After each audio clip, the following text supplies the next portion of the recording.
dijadikan pupuk. Kalau kita disayangi, saudara, masuk septic tank, ya, paling dibikin lele di dalam. Kalau di sana itu disedot. Ya. Bayangkan lu di persinggahan bus. Ya. Saya naik bus mungkin hampir berapa puluh jam ya. Dari salah satu kota di Cina menuju perbatasan ke Korea Utara. Ya. Setiap kali singgah busnya, yang paling trauma saya cari toilet yang bersih. Hampir tidak ada. Mirip-mirip di India. Waduh. Makanya teman-teman kita dari India datang ini banyak gini. Saya bayangkan mereka dulu waktu di sana. Saya KKR di sana, saudara tahu. Untuk menghindari kotoran manusia gini-gini saya. Itu di India loh. Saya bayangkan, waduh. Ya, kita bikin di hotel mereka. Kita bikin di Balui. Ya, sampai sekarang masih ada yang dari India belum pulang-pulang, nggak mau pulang. Sampai hari ini loh. Nanti dia pulang tanggal 12 Februari. Sekarang tanggal berapa, Pak? Berarti 8 hari lagi dia mau pulang. Tapi saya bayangkan, saudara, bagaimana kehidupan mereka. Sekali lagi, angin pun jadi berkat kalau jadi suruhan-suruhan Tuhan. Hidup yang tidak berarti pun jadi berkat kalau mau diperintah Tuhan.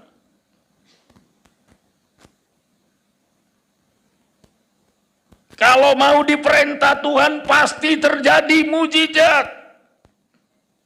Enggak, amin, saudara. Saya kutip khotbahnya Pastor Kasanda. Dia bilang begini, ternyata uang itu ada di mana-mana. Ketika murid-murid perlu bayar pajak, Tuhan suruh murid-muridnya mancing. Ternyata uang ada di mulut ikan. Kenapa bisa dapat uang murid-muridnya? Karena mau disuruh Tuhan pergi mancing. Sebenarnya uang ada di mana-mana, tapi apakah kita mau disuruh Tuhan? Mau mendengar firman, mau melakukan firman. Seringkali kita berkata, susah cari uang. Betul, kalau nggak mau melakukan firman. Kalau saudara dan saya mau melakukan firman Tuhan, di mana-mana ada berkat Tuhan. Nggak usah pindah saudara ke kota Jakarta. Di Tanjung Uban pun ada uang. Haleluya. Ini kita kan kadang mau kalau di sana nanti banyak uang. Tuhan Yesus berikan pelajaran. Pancing ikan. Nanti buka mulutnya, di dalamnya ada dolar. Mau menuruti perintah. Ini seringkali kita kan nggak mau nuruti perintah. Maka tetap nggak punya uang. Coba lakukan perintah Tuhan. Lakukan yang terbaik. Langsung inspirasi saya terbuka. Wah, betul juga kata Pastor Kasanda. Di mana-mana ada uang. Saya suruh jemaat mulai sekarang pergilah mancing. Artinya kerja. Kalau Anda kerja, Tuhan siapkan rezeki. Yakinlah saudara. Kalaupun belum sekarang, besok. Belum besok, bulan depan. Kalau belum bulan depan, tahun depan. Yang jelas kita ada konsep mau mendengar perintah Tuhan. Ada berkat. Ya. Siapa menduga di mulut ikan ada uang? hanya Yesus yang bisa menduga. Yesus tahu berarti, ya, sudah disiapkan ikan yang punya uang dimu. Tapi tugas murid-murid adalah mancing. Tugas Tuhan menunjukkan ikan yang punya uang. Haleluya. Tugas saudara kerja. Tuhan yang menunjukkan rezeki itu Tuhan. Gak usah cari dunia untuk dapat rezeki, gak usah. Ya. Turuti perintah Tuhan. Sudah ada rezeki disiapkan Tuhan. Haleluya. Oh, makanya tahun ini gereja kita di Tanjung Uban harus menjadi gereja yang diberkati Tuhan. Saya rindu jemaat, ya, tahun depan gak ada lagi yang ngeluh. Sebelum fellowship, persembahan saudara harus lebih banyak. Haleluya. Ya, karena sudah Tuhan siapkan banyak ikan di Tanjung Uban. Yang di mulutnya ada uang, saudara. Haleluya. Artinya sudah Tuhan siapkan rezeki, tinggal mancing aja kita, tinggal kerja. Makanya saudara, berbisnis pun harus berbisnis dengar firman. Buka usaha dengan dengar-dengaran sama Tuhan. Dengar suara Tuhan, dengar firman Tuhan. Kalau Tuhan katakan maju, maju. Tuhan katakan tabur, tabur. Pokoknya segala sesuatu atas perintah Tuhan akan menjadi berguna dan menjadi berkat. Yang tidak berarti menjadi berarti kalau mau disuruh oleh Tuhan. Saya seringkali melihat dalam Alkitab mujizat-mujizat yang terjadi ternyata karena mau melakukan perintah Tuhan. Asal mau melakukan perintah Tuhan. Ada kalanya Tuhan berkata kepada yang lumpuh itu, angkat tilammu, berjalanlah. Padahal tadinya dia nggak bisa diri dan nggak bisa jalan. Tapi karena dia dengar perintah Tuhan, dia angkat tilamnya, berjalan. Memang 100% akhirnya berjalan. Tindakan kita harus tindakan iman. Haleluya. Banyak orang punya iman tapi tidak memiliki tindakan iman. Jangan hanya punya iman, tapi miliki iman yang bertindak. Kalau disuruh jalan, jalan. Lakukan firman Tuhan, lakukan firman Tuhan. Maka mujizat Tuhan telah tersedia bagi orang yang percaya dan memiliki tindakan iman. Coba lihat Alkitab mencatat bagaimana Musa, tindakan iman Musa. Dia rela meninggalkan Mesir, istana Mesir.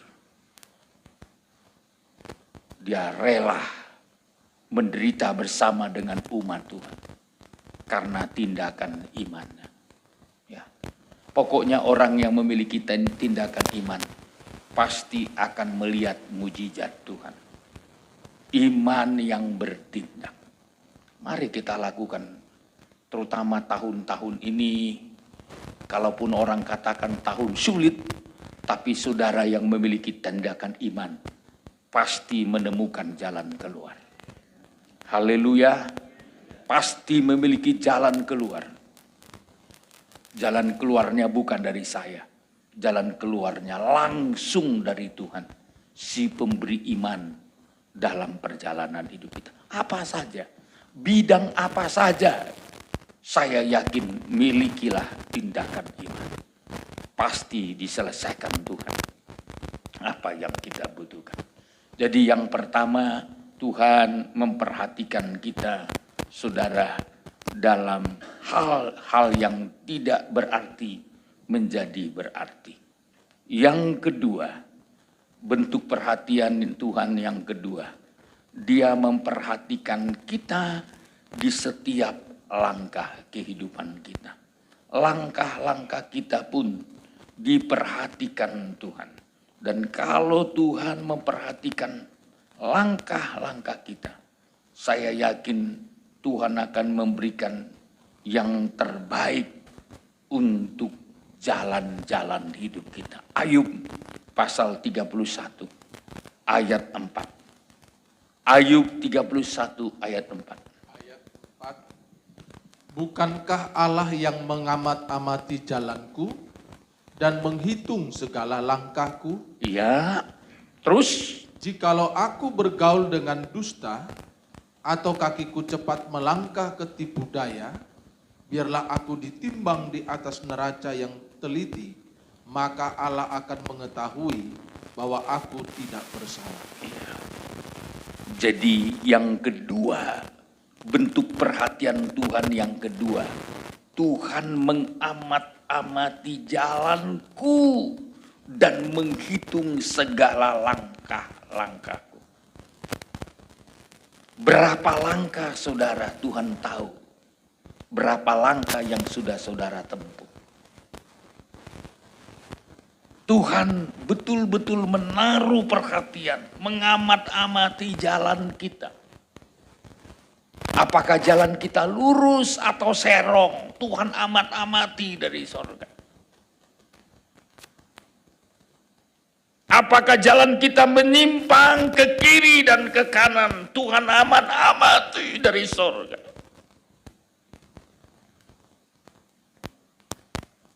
Jadi langkah-langkah kita, jalan-jalan kita diperhatikan Tuhan. Anda tahu, kalau jalan dan langkah kita diperhatikan Tuhan, jalanlah di jalan yang Tuhan telah tentukan.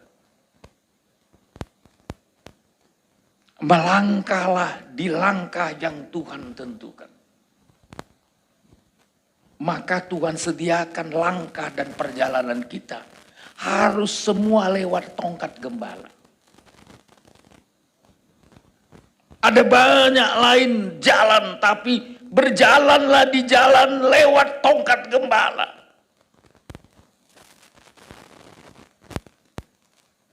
Maka dalam Yehezkiel 20 ayat 37, lewatlah dari jalan tongkat gembala. Kalau tongkatnya begini, saudara lewat dari sini. Jangan ngindar di sana. Karena kalau saudara lewat jalan tongkat gembala, baru dihitung sama Tuhan. Lewat, ya misalkan ginilah tongkatnya gini. Domba lewat sini. Lewat satu, dihitung Tuhan, satu. Kalau saudara lewat dari sana nggak dihitung itu. Yang dihitung yang dari sini. Yang lewat tongkat gembala ini kan. Coba begitu Pak ya. Ayat 37. Ayat 37. Di Yehezkiel 20 ayat 37.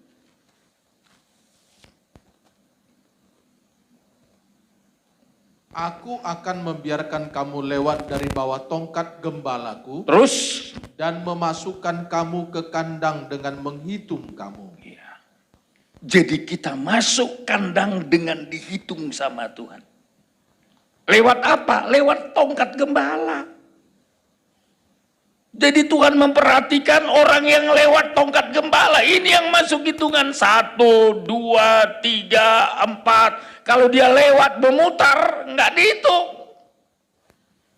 Yang dihitung yang lewat tongkat gembala yang masuk kandang.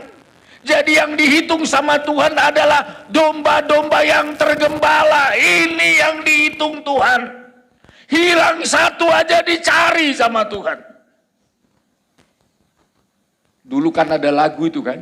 Kalau orang Batak tahu lagu itu. Aka biru-biru napungui. Olan sada. Lupa saya bahasa Bataknya. Ya, artinya, ya. Kumpul domba-domba 99, satu hilang dicari. Kalau masuk kandang, masuk hitungan Tuhan, Ini andai kata ada yang hilang, dicari sama Tuhan. Kalau saudara tergembala, kalau Anda hilang karena disesatkan orang, Tuhan cari saudara. Tapi kalau yang tidak tergembala, yang nggak masuk hitungan, itu di luar kandang, nggak dicari. Jadi yang dicari Tuhan adalah yang sudah masuk hitungan. Maka kalau kita jadi domba, kemanapun kita dicari Tuhan. Anda lemah dicari Tuhan. Anda sakit disembuhkan Tuhan. Anda kelaparan dikasih Tuhan makan. Anda buka jalan dalam hidupmu kalau engkau masuk hitungan Tuhan. Tapi kalau kita di luar kandang, di luar domba-dombanya Tuhan, Tuhan gak bertanggung jawab atas hidup kita. Tuhan bertanggung jawab atas hidup kita. Diperhatikan Tuhan langkah kita, perjalanan hidup kita. Karena kita menjadi domba-dombanya Tuhan.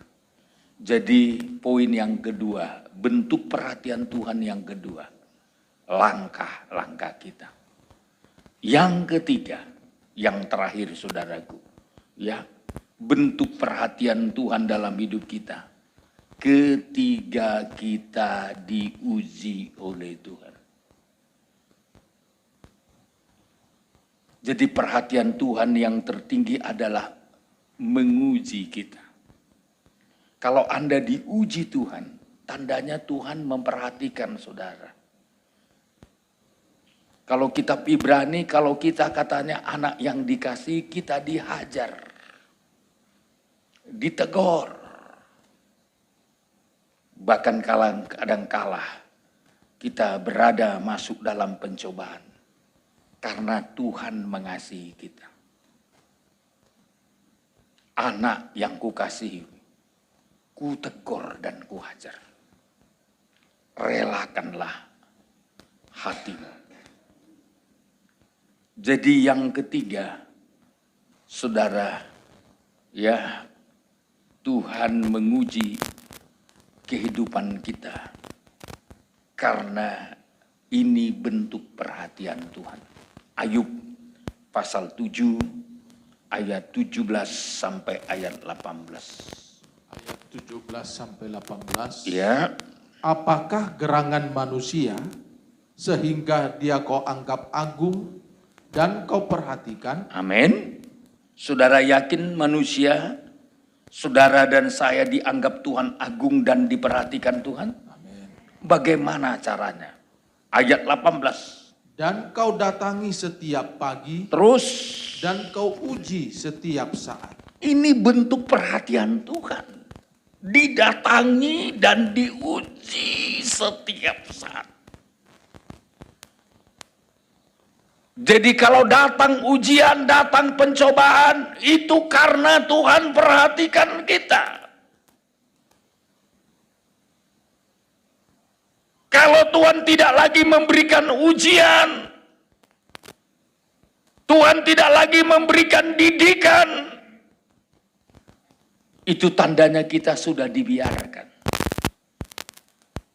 Kalau saudara masih diperhatikan Tuhan, Dia akan datangi saudara dan menguji saudara setiap saat. Itu tandanya Tuhan perhatikan kita. Ya. Orang kan suka nyanyi dengan Yesus perhatikan. Senang ya diperhatikan. Tapi Tuhan memperhatikan saudara dengan jalan menguji saudara. Dia datangi. Pencobaan itu datang, ujian itu datang saat Ayub sedang nyaman dengan segala berkatnya. Dia sedang nyaman karena dia menjadi orang terkaya dari sebelah timur. Dia menjadi nyaman karena anak-anaknya semua diajaknya beribadah kepada Tuhan. Dia menjadi nyaman karena segala usahanya sukses.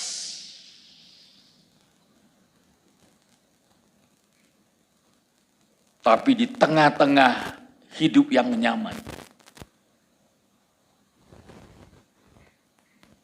ternyata Tuhan tetap memperhatikan.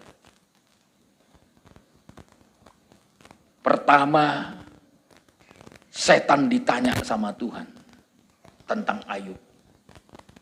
Setan katanya, ini setan ini ya, atau iblis lah, iblis.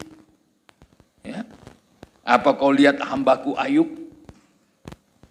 Ya Tuhan, karena engkau memberkatinya, memagarinya, semua hasil usahanya engkau pagari, maka dia tetap memuliakan engkau, tetap memuji engkau.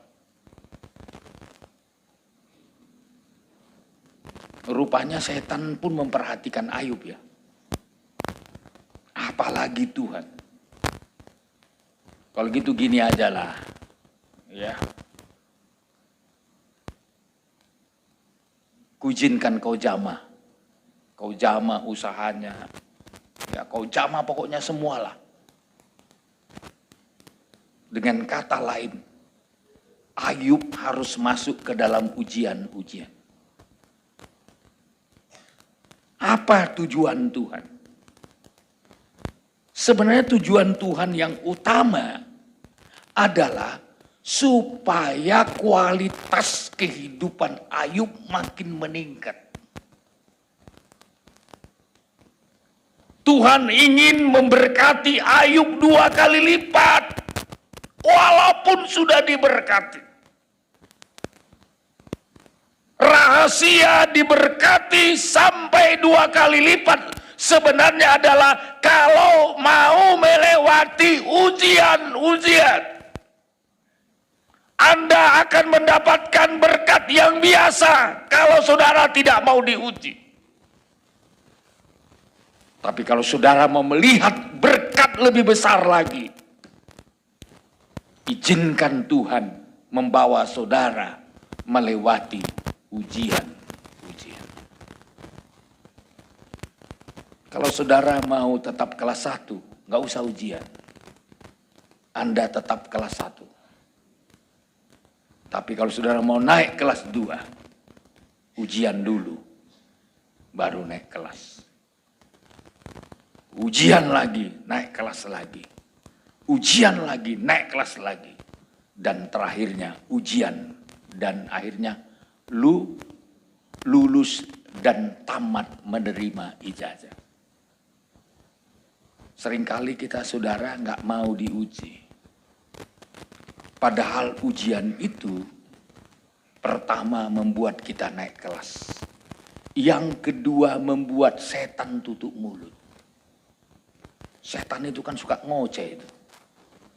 Suka nudu-nudu itu. Karena kau berkatinya dia. Karena kau buat usahanya semua berhasil. Karena anak-anaknya baik.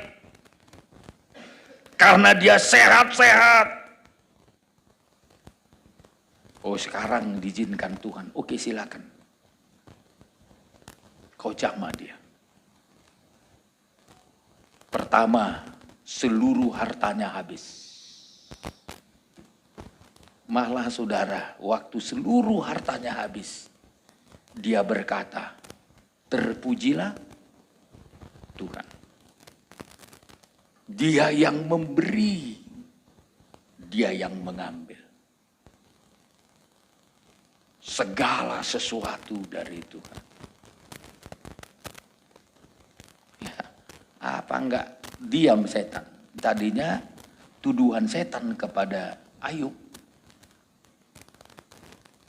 Kalau enggak diberkati lagi, kalau enggak kaya lagi, kalau enggak sukses lagi, Ayub akan mundur. Ternyata enggak. Ayub tetap memuji Tuhan. Ayub tetap komitmen sama Tuhan. Sampai dia berani berkata, dengan telanjang aku datang, dengan telanjang juga aku akan pergi pulang.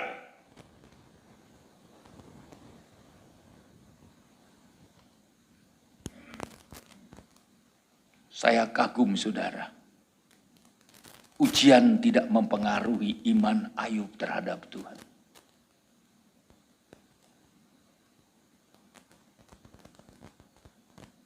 Sebenarnya saudara, setan dalam ujian pertama udah tutup mulut, gak berani ngomong lagi. Ternyata gak cukup satu kali ujian. Seluruh hidup Ayub harus diuji. Ujian berikutnya, seluruh anak-anaknya diambil. Enggak satu loh, semua.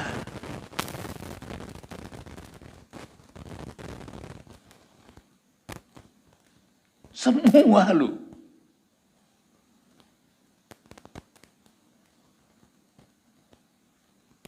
Saya punya teman di Air Molek. Mengalami ujian. Ada 2 anaknya terbakar hidup-hidup.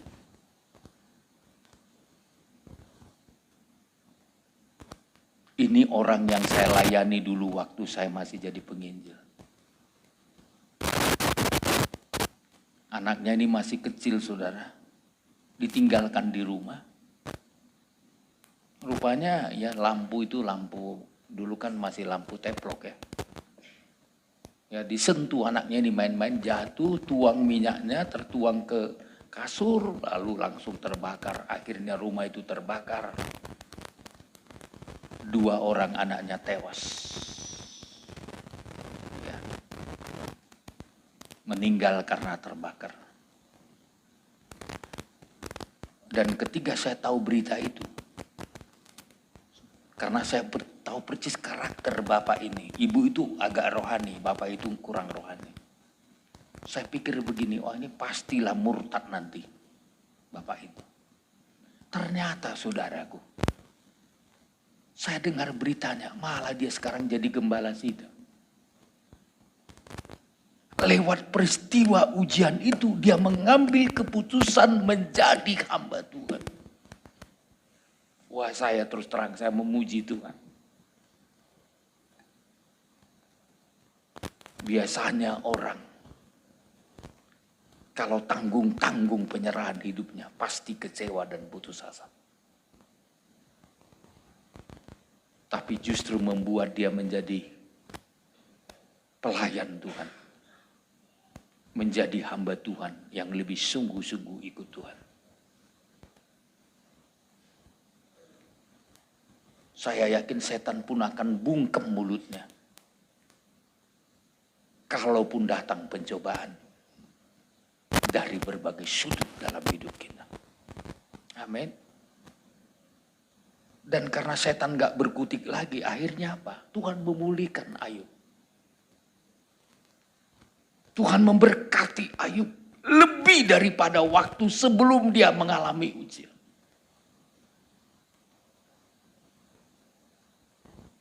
Sebab ujian adalah bentuk perhatian Tuhan yang tertinggi dalam mengangkat perkara rohani kita.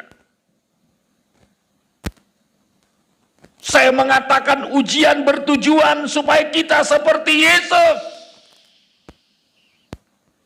Yang kedua, ujian mengangkat kehidupan kita supaya kita dapat mahkota kehidupan.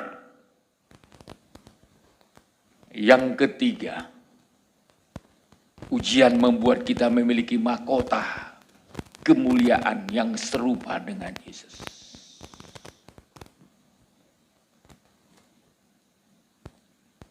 Perhatian Tuhan, puncak perhatian Tuhan. Ketika saudara dan saya masuk dalam ujian.